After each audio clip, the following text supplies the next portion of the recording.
कुछ बातें हमें अपने अध्यापकों द्वारा या फिर अध्यापक के रूप में किसी व्यक्ति द्वारा जब बताई जाती हैं, तो वो हमारे ज्ञान के प्रकाश को तेज करने के साथ साथ हमें हमारे जीवन के लक्ष्य की ओर अग्रसर करने के चलते प्रेरणा स्वरूप बन जाती हैं। ऐसे में स्वर्गीय डॉक्टर सर्वपल्ली राधाकृष्णन का नाम अध्यापकों की उत्तम श्रेणी में सबसे उत्तम स्थान पर लिया जाता है। ऐसे में अगर उपलब्ध सोर्सेस को माना जाए, भारत के दूसरे राष्ट्रपति के रूप में पदभार संभालने वाले डॉक्टर सर्वपल्ली राधाकृष्णन से जब 1962 के दौरान उनके छात्रों ने 5 सितंबर एक विशेष दिन के रूप में मनाने के चलते अनुमति मांगने के लिए उनके पास पहुंचे, और उसके बाद ऐसा बताया जाता है कि स्वर्गीय डॉक्टर सर्वपल्ली राधाकृष्णन से बातचीत के बाद देश के सभी अध्यापकों को सम्मान देने के चलते 5 सितंबर का दिन नेशनल टीचर्स डे के नाम से मनाया जाने लगा। और जैसा कि आप जानते हैं कि एक शिक्षक जो कि स्कूल, कॉलेजेस और विश्वविद्यालयों में हमें ज्ञान के साथ साथ हमारे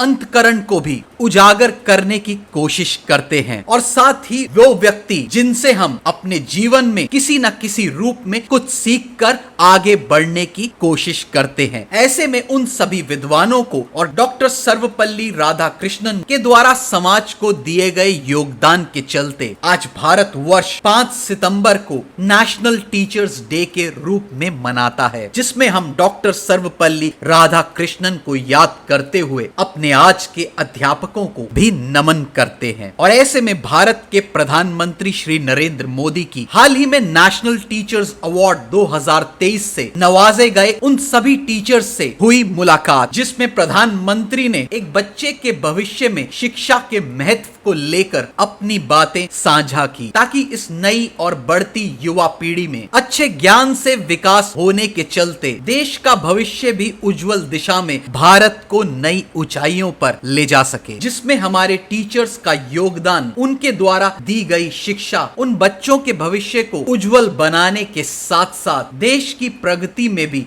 एक महत्वपूर्ण योगदान दे। ये थी द टीचर्स डे के महत्व को लेकर कुछ झलकियां, और साथ ही भारत के प्रधानमंत्री की भारत के शिक्षा स्तर को लेकर एक सोच, जो कि नेशनल एजुकेशन पॉलिसी 2020 के माध्यम से भी हमें देखने को मिलती है। और ऐसे अपडेट्स देखने के लिए जुड़े रहिए द ट्रू हंट से।